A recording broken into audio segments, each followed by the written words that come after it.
Good day, everyone. This is your Ambassador Jabu of Kingdom Sun. I am Ikma. I know my assignment. Welcome to our Wednesday Kingdom Lecture.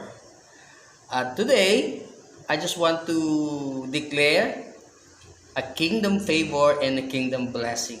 Patuloy mong mararanasan ang lahat ng pagpapala at biyaya mula sa ating Ama na nasa langit, sapagkat bawat anak ay may karapatang humingi sa kanyang ama, sapagkat yan ang responsibilidad ng ama, ang isipin kung ano ang bukas at ihanda kung ano ang bukas para sa kanyang mga anak. Kaya nga, sabi ng Biblia, sabi ng Panginoon si Kristo, hayaan mo ang bukas ang mag-isip para sa Kanya, sapagkat sagot ng Diyos ang bukas ng bawat mga anak ng Diyos. Kaya shalom and kingdom favor to all of you. Today, I just wanna share to you what is kingdom. Ano ang kingdom? Ano ang kaharian?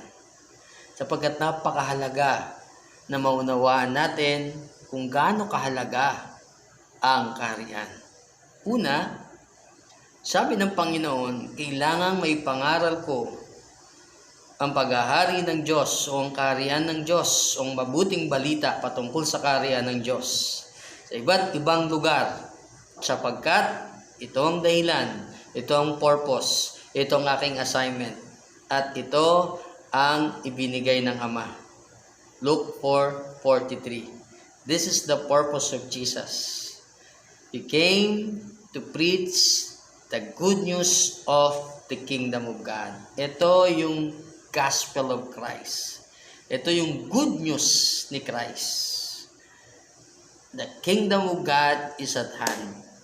So repent, for the kingdom of God is at hand. So that's number one, napakahalaga kasi yan ang purpose ni Jesus, ang i-preach ang gospel ng kingdom. Bukod siya itinakda ng Ama upang maging pantubos sa ating mga kasalanan sa pamamagitan ng kanyang dugo, tayo'y matutubos at muling manunumbalik sa Diyos. So, sabi ng Panginoon, repent, for the kingdom of God is at hand. So, itong dahilan kung bakit kailangan magbago tayo ng kaisipan, sapagkat ang kaharian ng Diyos ay naririto na. So, number 3, sabi ni Jesus, seek ye first the kingdom and His righteousness, and all these things shall be added unto you. So that's number 3. Ibig sabihin, priority ni Jesus ito. Bukod sa passion, purpose, priority ni Jesus ang kaharian ng kanyang Ama. Kaya nga napakahalaga, dapat aralin natin, maunawaan natin kung ano ba ang kingdom, di ba ang kaharian.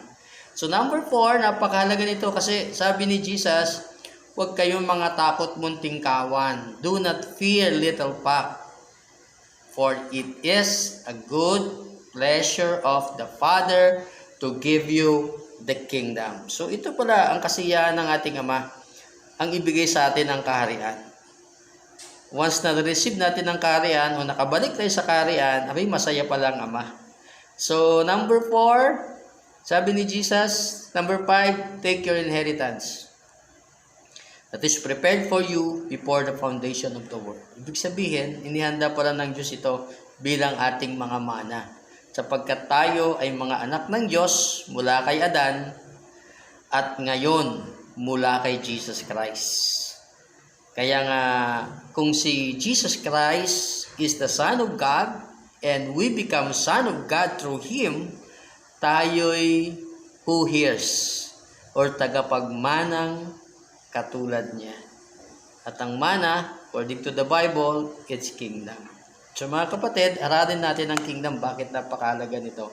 Ang sabi ng Psalm 103 verse 19, the Lord has established His throne in heaven, and His kingdom rules over all.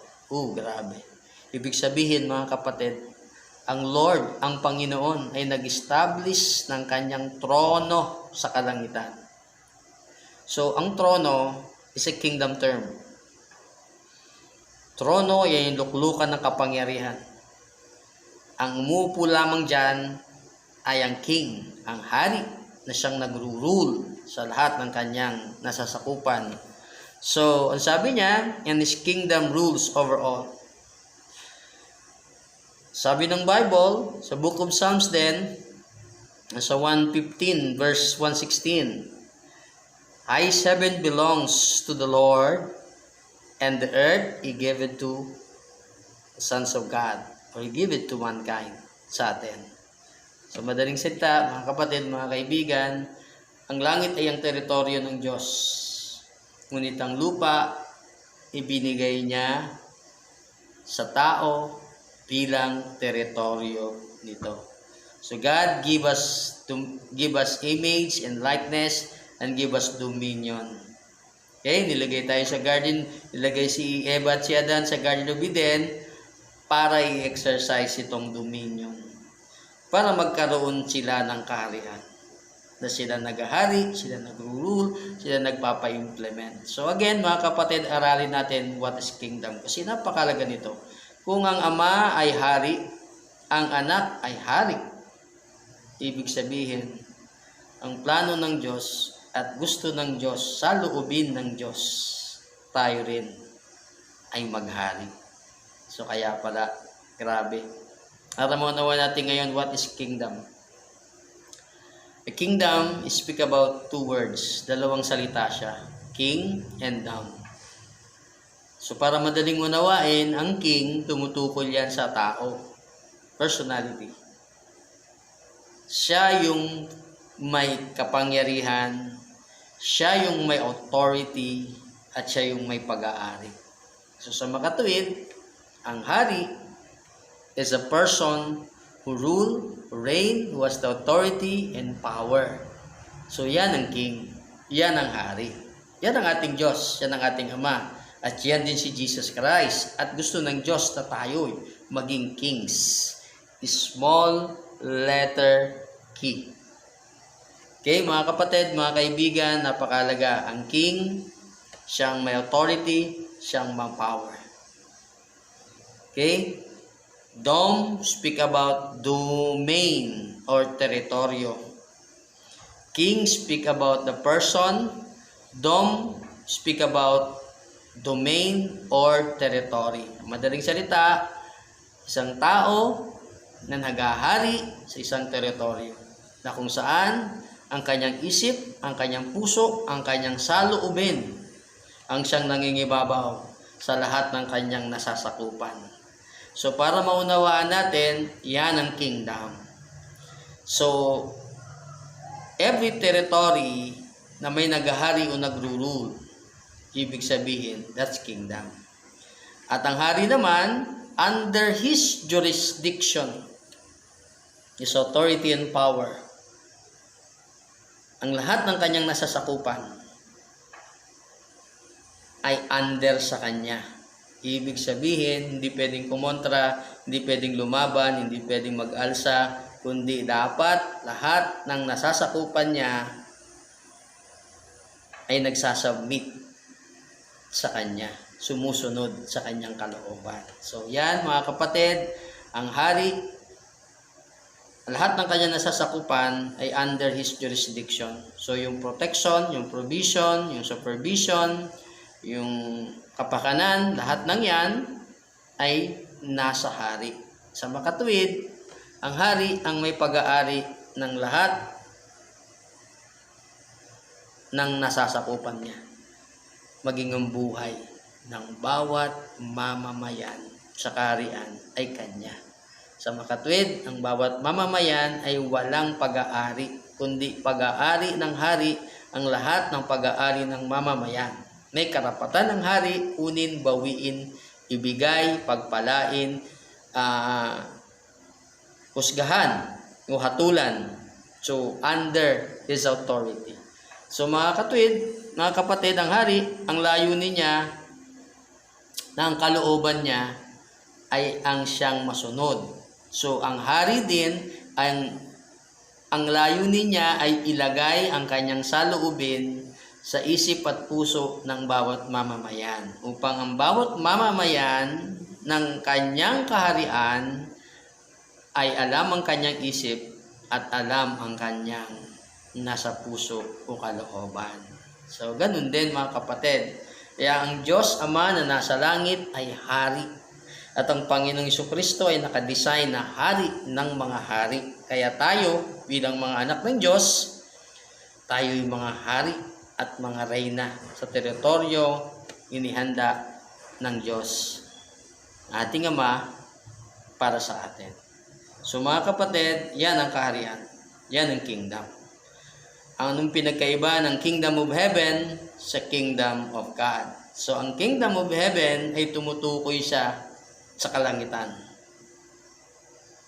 kung saan nandoon ang trono ng Diyos, kung saan nandoon ang Diyos. That will be His headquarters. Yan ang kanyang lugar, tahanan, na kung saan permanente siya dyan. Ibig sabihin, yan ang kanyang teritoryo, physical man o spiritual man. So that's the kingdom of heaven, kung saan nandoon ang trono ng Diyos, ang kanyang headquarters. So what is the kingdom of God?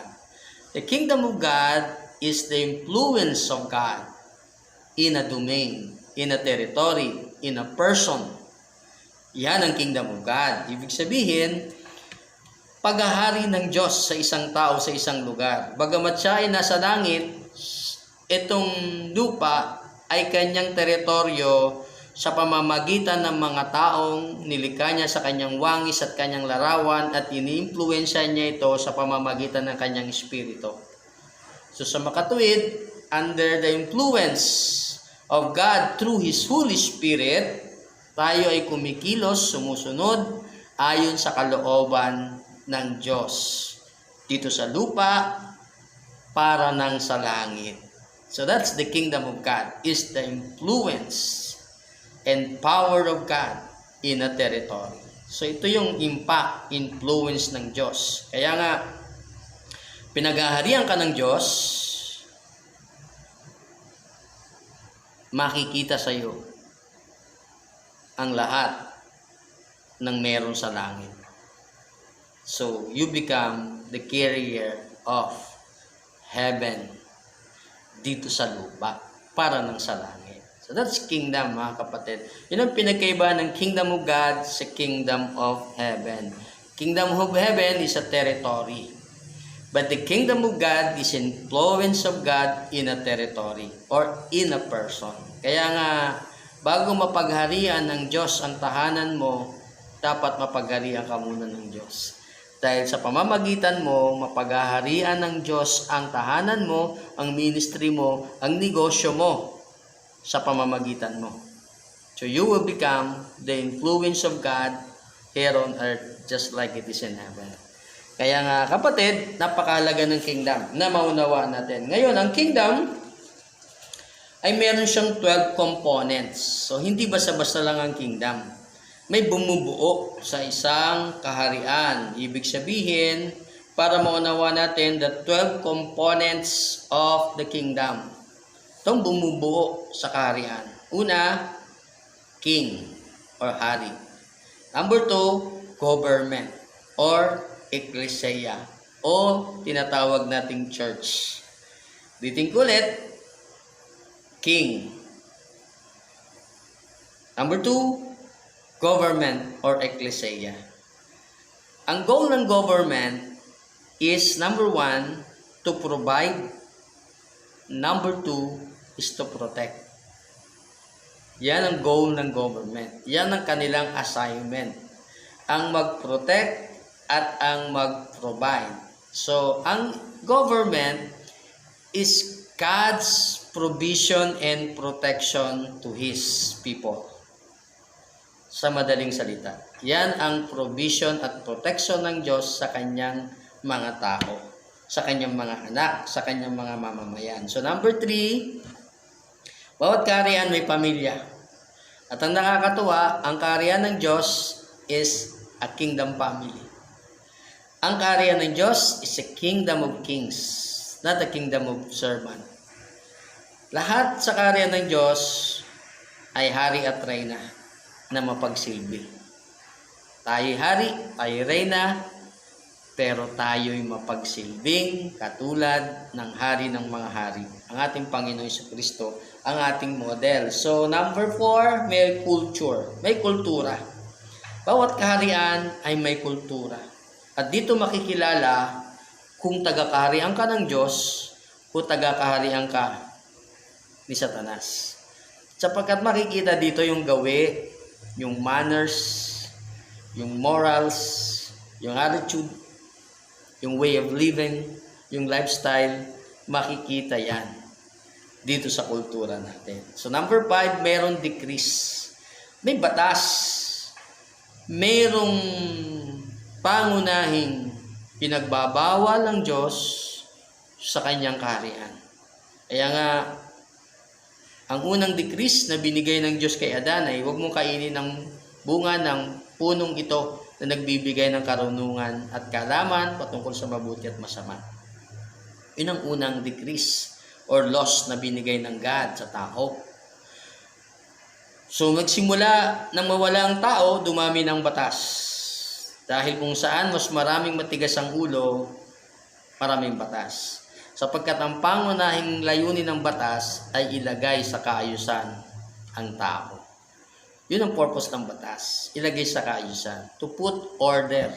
Hindi para guluhin ang isang lugar o ang isang tao o parusahan. Once again, ang batas ay nilikha ng Diyos para ilagay sa ayos ang tao.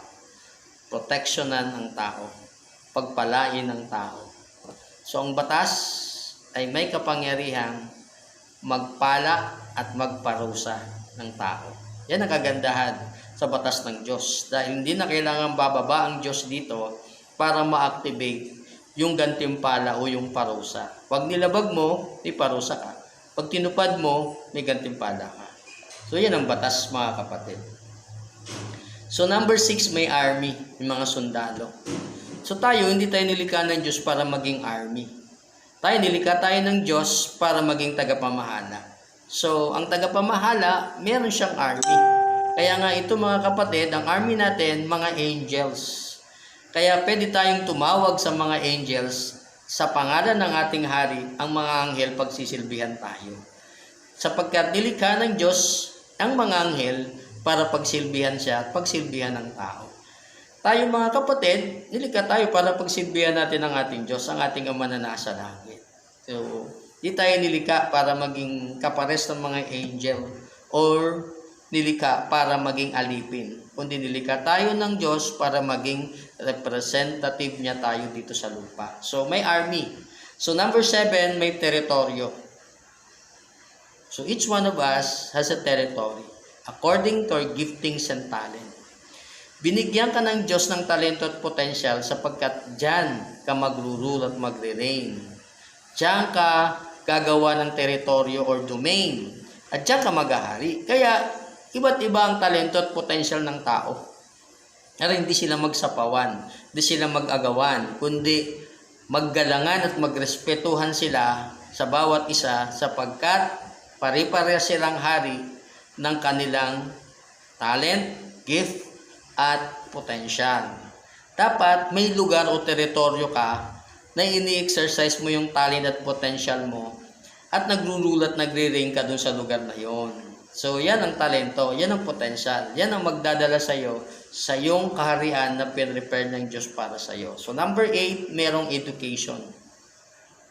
May pag-aaral, may pagtuturong magaganap. At sa kapanahunan natin ngayon, ang tagapagturo natin ay ang banal na Espiritu. Sapagkat ito ang binilin ni Jesus.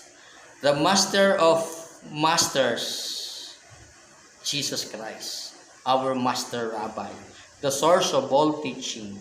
At yan ang sinabi niya, ang banal na Espiritu ang siyang magiging tagapagturo. At huwag daw kayong mag-alala o matakot sa inyong sasabihin, sapagkat sa panahong haharap kayo, hindi kayo magsasalita, kundi ang banal na Espiritu, i-influensyahan ka, ilalagay sa isip mo, sa puso mo, ang lahat ng sasabihin mo na galing sa Diyos lamang. So mga kapatid, yan yung education, yan yung teaching. Kaya nga meron tayong pag-aaral meron tayong discipleship. So number 9, merong economy. Ekonomiya. Hindi tayo taga-konsumo lang. Tayo rin ay tagapag-contribute. Kaya nga sabi ng Diyos, produce according to its kind. Huwag ubos lang ng ubos. Kailangan mag-produce ka rin. Kaya nga sa karya ng Diyos, walang paasa. Sapagkat lahat pag-asa at lahat inaasahan. Na hindi lang mag-uubos, kundi magkukontribute. Yan ang economy sa kingdom. Sa kingdom, it's a kingdom commonwealth. So, ibig sabihin, ang bawat isa, nagtutulong-tulong, nagko-contribute ng talento at potential nila. Kung anong meron sila, isinisilbi nila yon sa bawat isa. Kaya nga sa karya ng Diyos, mapagsilbihan ang bawat isa para ang ekonomiya ng karyaan ay patuloy na lumago ng lumago. Sapagkat dinesign ng Diyos ang earth to become inhabited. So mga kapatid, number 10, merong business and industry. Kaya nga dapat maunawaan natin mga kapatid, sa karya ng Diyos, hindi puro turo. Depende yan sa talento at potential mo. Pag ikay tinawag para magturo ka. Pero pwede ka rin namang maging negosyante at the same time tagapagturo ka.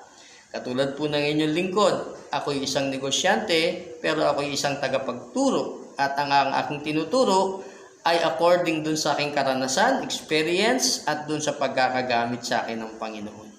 So meron tayong teritoryo at meron tayong domain, pero lahat tayo pinili ng Diyos, in-equip ng Diyos, pinagyaman ng Diyos upang maging testimony ng kanyang kaharian. Kaya nga sabi ng Panginoon, and this gospel of the kingdom shall be preached into the whole world as a testimony. Kaya nga ang tagapagturo na walang karanasan, walang kapangyarihan ng kanyang turo. Sapagkat ang kapangyarihan ng pagtuturo ay nanggagaling sa malalim niyang karanasan na sinasamahan ng banal na Espiritu at sinasamahan ng salita ng Diyos. Sa madaling salita, ang tagapagturo ng may karanasan ay punong-puno ng karunungan. Sapagkat siya ang salita ng Diyos na naging buhay. Meron siyang katibayan, meron siyang puweba na ang kaharian ng Diyos ay binago siya, tinransform siya, pinagyaman siya, pinaundad siya, at ngayon karapat-dapat siyang maging tagapagturo. So again, sa kaharian ng Diyos, merong business industry. Sa kaharian ng Diyos, meron ding media. Sa kaharian ng Diyos, merong agriculture. So again, mga kapatid, in the Bible, 12 is the number of the divine government. So mga kapatid, yan ang 12 components ng kaharian.